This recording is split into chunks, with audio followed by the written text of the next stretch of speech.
Minsan pa po natin purihin ang Panginoon. At tunay po na nagpapasalamat kami sa Panginoon. At kitang-kita po natin ang talagang ginawa ng Diyos sa pagliligtas sa lugar na yun. At nandun po si Nanay Victoria Samonte. Nung gabi po ng crusade, nandun po siya.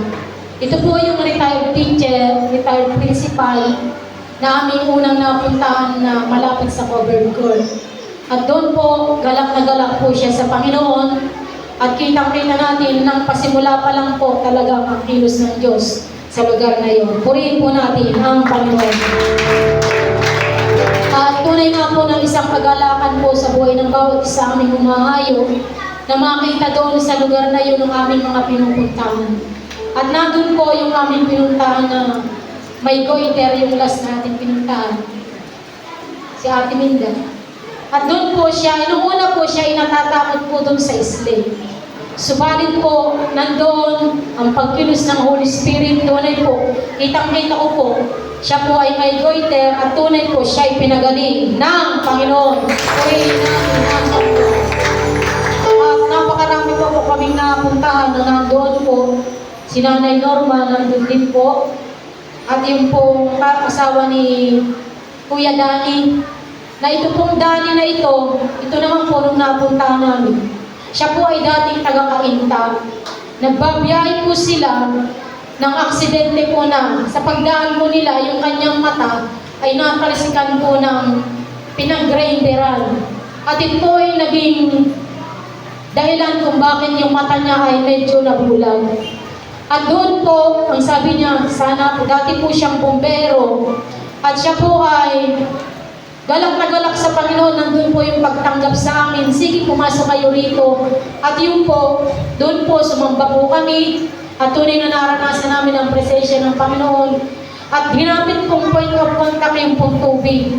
At ito po ay mga 3 beses pong pinatak sa kanyang mata. At unti-unti po, ang kanyang mata ay nakakita ng liwanag. Purihin natin ang Panginoon. Hallelujah. At magiging po yung pinatotoo ni Ate Corinne, si Tatay Wancho, na dating barangay Tanod. Marcelino, si Tatay Marcelino, na ito po ay sa isang lamayan, siya po ay jumuti. Subalit may isang lalaki na nagpaputok ng baril. Siya po ay nadaplisan sa likod at ang tinamaan po yung sa kanyang spinal. At ito po ay naging dahilan din po para siya ay hindi na makalakad. Subalit po, noong araw po na pinuntahan namin siya, hindi mo makikita sa kanya yung kalungkutan, nandun sa kanya yung kasayahan ng kanyang mukha, sapagkat sa loob ng 4 na taon, nandoon kanyang dinala yung kanyang naramdamang iyon, siya hindi nakalakad. Subalit, yung galing po sa kanya dahil sa kanyang nakabaril sa kanya ay nawala dahil sila po ay nakakilala sa Panginoon.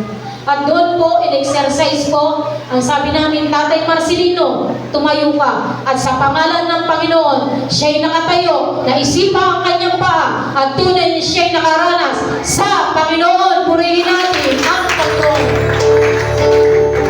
At talagang pong mag-iisa pananawagan po, kitang-kita naman po natin yung naging resulta ng crusade.